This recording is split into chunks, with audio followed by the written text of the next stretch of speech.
Camp Como, Mississippi. May 8, 1945. The war in Europe ended at midnight. In a converted cotton warehouse beside railroad tracks stretching toward Memphis, 47 German women sat on wooden benches and listened to the silence. No celebration, no cheers. Outside, magnolia trees bloomed white against the Delta heat. Inside, Greta Hoffmann folded a letter she had written in careful English. Her hands shook. "Please let me stay," it read. Around her, other women clutched similar letters. They had expected this moment would bring relief. Instead, it brought dread, because going home meant returning to something worse than captivity.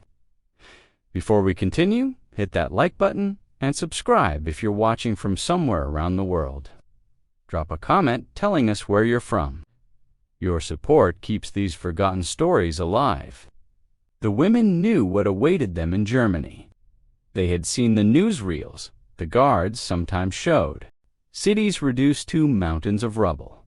Civilians picking through ruins for anything edible. The ration cards that promised 1,000 calories a day but delivered less.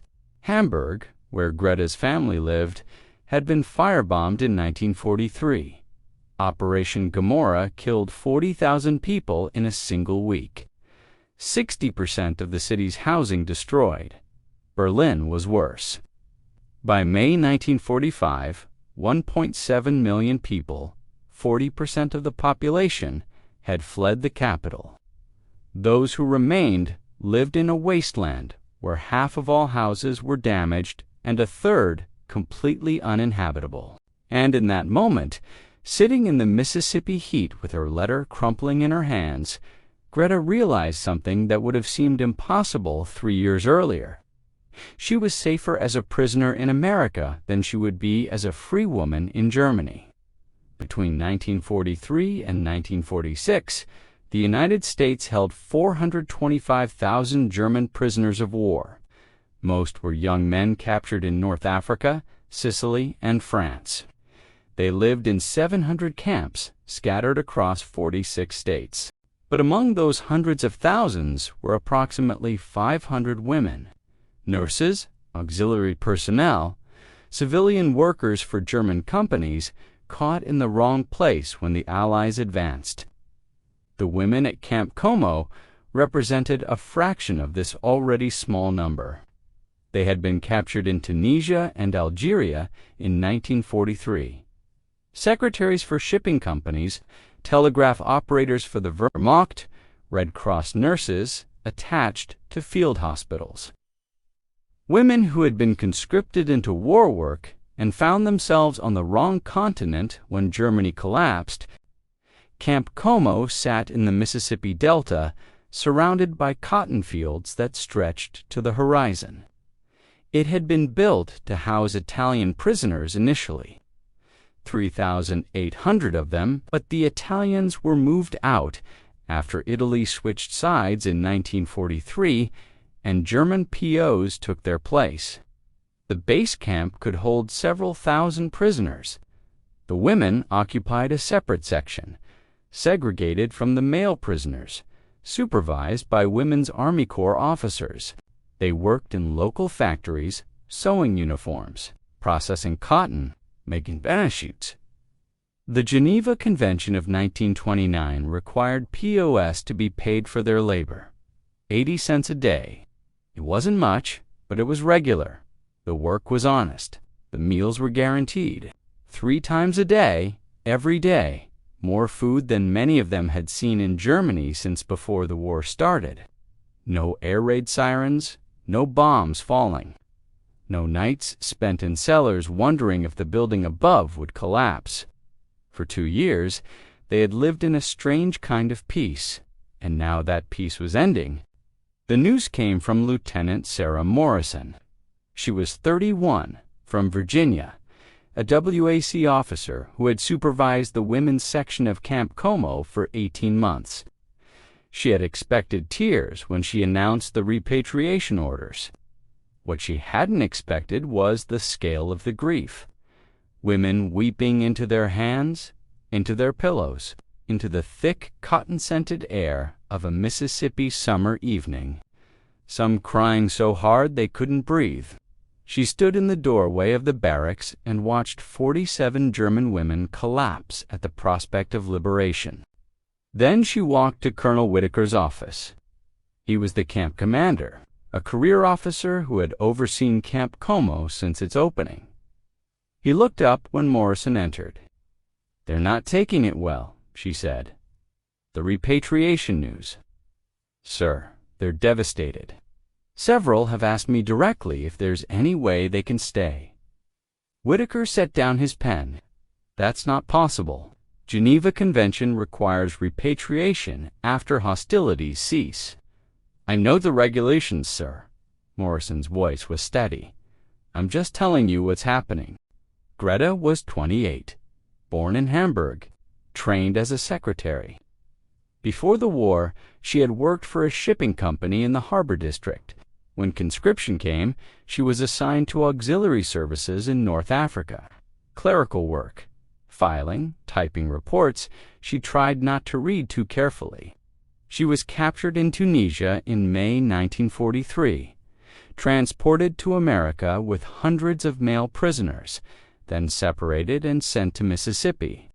That was 2 years ago. 2 years of regular meals and paid work. 2 years without the smell of burning that had filled Hamburg during her last weeks there. 2 years of something that felt dangerously close to normal life. Now they wanted to send her back. That evening, she sat on her bunk and stared at the letter. Beside her, Anna Fisher wrote in her diary. Anna was 32, a nurse from Berlin. May 8, 1945, she wrote, "Lieutenant Morrison told us today we'll be going home. Home, I cannot write that word without feeling sick. Berlin is rubble. My apartment building was destroyed in 1944. I wrote to the Red Cross 6 months ago asking about my mother and sister. No answer. Home means searching through ruins for people who might be dead. Here I have a bed, meals, work. The factory supervisor asked me yesterday if I wanted to stay on after the war. I said yes before thinking. Then I remembered I have no choice." The next morning, Greta approached Lieutenant Morrison during breakfast. The mess hall was quiet, the usual chatter replaced by heavy, waiting silence. Lieutenant Greta said in careful English, "May I speak with you?" Morrison nodded. They stepped outside into humidity so thick it felt like cloth against the skin. "I know the rules about repatriation," Greta began, "but I need to ask, is there any way to stay? Any program? Any sponsorship?" "I'm sorry," Morrison said. "There isn't. The Geneva Convention is clear, even for women who have no homes to return to, no family." Morrison's expression softened. Even then, Greta was quiet for a long moment.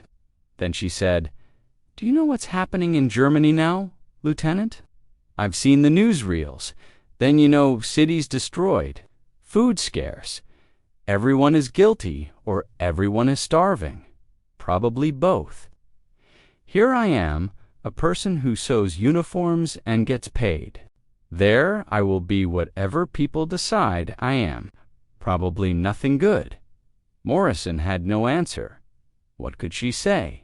That America couldn't keep 47 German women because regulations were regulations. Inside the barracks, the women began organizing. Anna Fisher, who had worked as a translator for the camp administration, had the best English. She volunteered to draft a petition. That evening, she sat at a table in the common room. Other women gathered around. "To whom it may concern," she wrote, "we, the undersigned German women held at Camp Como, Mississippi, respectfully request consideration for remaining in the United States following the end of hostilities. We understand this request is unusual. However, We believe our circumstances warrant special consideration. We have no homes to return to. Many of us have no surviving family. Germany, as we knew it, no longer exists. We do not ask for citizenship or special privilege. We ask only to remain where we have found safety, where we have worked honestly, where we have been treated with more humanity than we expected. 47 women signed it. Greta signed in careful script. Anna signed with a hand that trembled slightly. Helga Schmidt, who had cried every night for the first month of captivity, but had grown strong working in the camp garden, signed with firm strokes. Lieutenant Morrison delivered the petition to Colonel Whitaker. He read it twice, then set it on his desk and rubbed his eyes. "What am I supposed to do with this?" he asked. "Forward it to headquarters. And then what? They'll send it back with a stamp that says request denied. These women are prisoners of war. The war is over. They go home, sir." That doesn't change the rules. Over the following weeks, the women tried everything. They wrote letters to congressmen, to church groups, to anyone they thought might intercede. They offered to work without pay, to accept any conditions, to renounce any claims to citizenship if only they could remain. The responses, when they came, were variations on the same theme: impossible. She was a widow. Her son had died at Normandy. She should have hated these German women. Instead, she pulled Greta aside one afternoon. "You're not eating," she said. "I'm fine, ma'am." "None you're not. None of you are." Mrs. Patterson's hands moved through fabric on the cutting table. "I asked the company if they could sponsor you to stay. They said no. Immigration law, repatriation requirements." Greta nodded. She'd expected as much. "But I want you to know," Mrs. Patterson continued, "that if there was a way, I'd help. You're the best seamstress I've had in 15 years. That matters to me." "Thank you," Greta whispered. "I don't understand it," Mrs. Patterson said. "I lost my son to Germans, to people like you. But instead, I'm standing here wishing there was a way to keep you safe." One of the guards, Corporal Thomas Webb, approached Anna Fisher one evening. They had become friends over the months. He brought her books from the library. They sat on the administrative building porch and talked about nothing important. "I could marry you," he said suddenly. Anna stared at him. "What? If we were married, maybe you could stay. There must be provisions for that." "Thomas, I can't accept why not. Because you'd be doing it out of pity. Because it wouldn't be real. And because even if we did marry, the Army would probably still send me back. They'd say it was a marriage of convenience, which it would be." She touched his hand briefly. "But thank you for offering, for caring." Webb looked away across the darkening fields. "It's not right. What's happening to you all?" As June approached, the mood in Camp Como grew darker. Some women stopped caring for themselves. Others went the opposite direction, cleaning obsessively, organizing their meager possessions as if perfect order could prevent the inevitable. Colonel Whitaker called an assembly the night before departure. All 47 women gathered in the mess hall. He had prepared formal remarks about duty and regulations.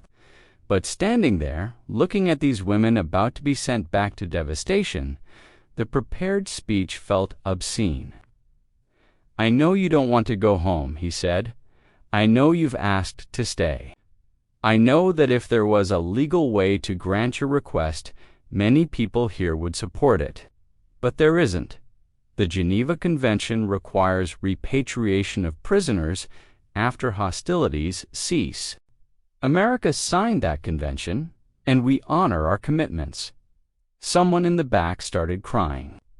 "However," Whitaker continued, "I want you to know that your time here has not been wasted. You've worked hard, you've been model prisoners, and you've shown many Americans, myself included, that the enemy isn't always what propaganda makes them out to be. I can't let you stay, but I can tell you this. You will be given repatriation packages, food, clothing, currency. You will be transported as safely as possible, and you will carry letters of recommendation from this camp. If you choose to apply for immigration in the future through proper channels, these letters might help. It wasn't much, but it was something. That night, Greta lay on her bunk staring at the ceiling. Tomorrow they would board trains heading east, then ships crossing the Atlantic. Then whatever transportation existed in the chaos of post-war Europe, tomorrow they would return to being German women in 1945. With all that implied, Anna climbed down from the upper bunk and sat beside her. Neither spoke for a long time. "Do you think we'll survive?" Greta asked finally. "We've survived this far," Anna said, but her voice carried no conviction. The morning came too quickly. Breakfast was served early. Scrambled eggs, bacon, toast with butter, coffee. The last American meal. The women ate mechanically, tasting nothing. Outside, two transport trucks waited. The repatriation packages sat in boxes in the truck beds. Canned food, chocolate bars, cigarettes for trading, occupation marks that might or might not hold value in the ruins of Germany. Greta boarded the first truck. Found a seat near the back. Anna climbed in beside her. The trucks pulled away at 8:30. Greta watched through the gap in the canvas as Camp Como disappeared. The warehouse, the mess hall, the factory, the magnolia trees, their blooms now scattered on the ground like surrender. 3 days later, they arrived in New York Harbor. The city rose before them, buildings intact, lights bright, people moving with purpose through streets that weren't rubble. It looked like a place where war happened somewhere else, to someone else. Processing took hours, paperwork, medical checks, assignment of berths. Greta received a boarding pass for a ship called the Marine Falcon departure. Tomorrow evening, destination Bremerhaven. The Marine Falcon departed on schedule, 8 days at sea. Greta spent most of it on deck, watching America disappear behind them and Europe appear ahead.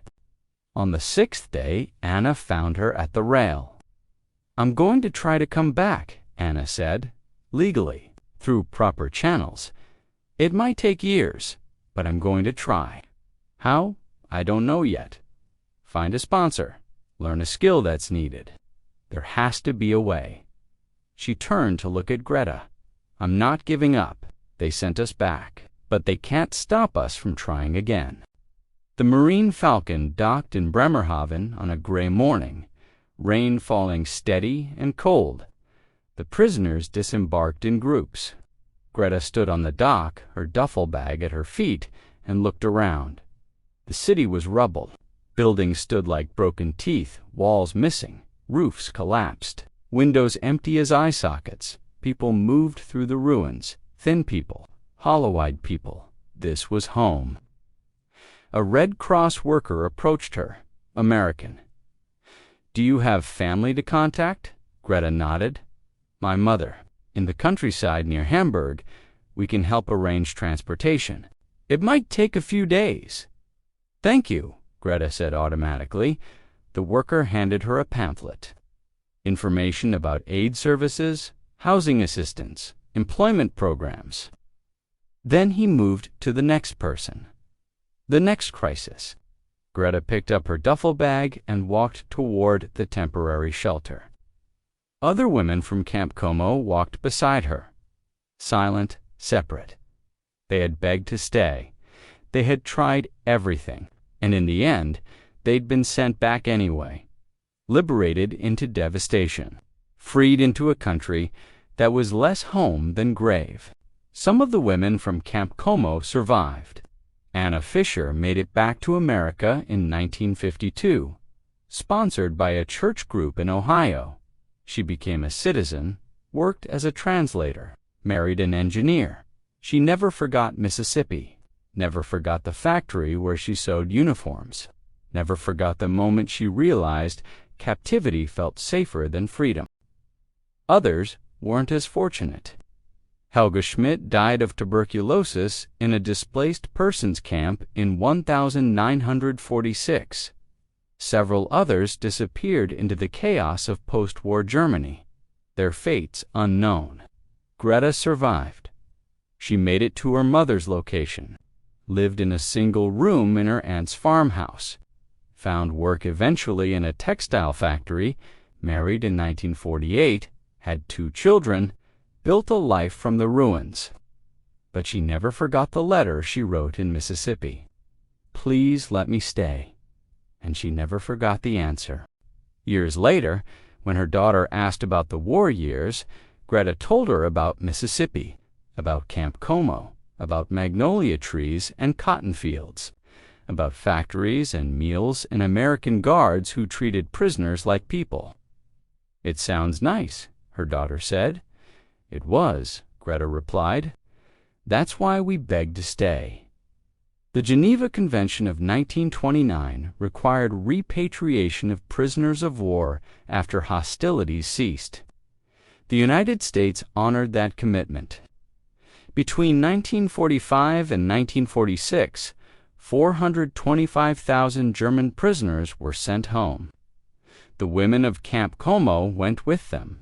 They understood what most couldn't. Sometimes prison is safer than freedom. Liberation can look like exile. Rules don't account for women with nowhere to go. 47 women asked to stay. 47 were told no. Not out of cruelty, but because regulations were regulations. Mercy had limits written into international law. They returned to a Germany where 600,000 Berlin apartments were destroyed, rations cut to 1,000 calories, and 2.8 million remained in a city that lost 40% of its population. Hamburg had 60% of housing gone. They had been prisoners in America. In Germany, they would be whatever people decided. Germans, women, survivors, guilty. The last letters were archived. They boarded ships and disappeared. Most names are lost, but their story remains.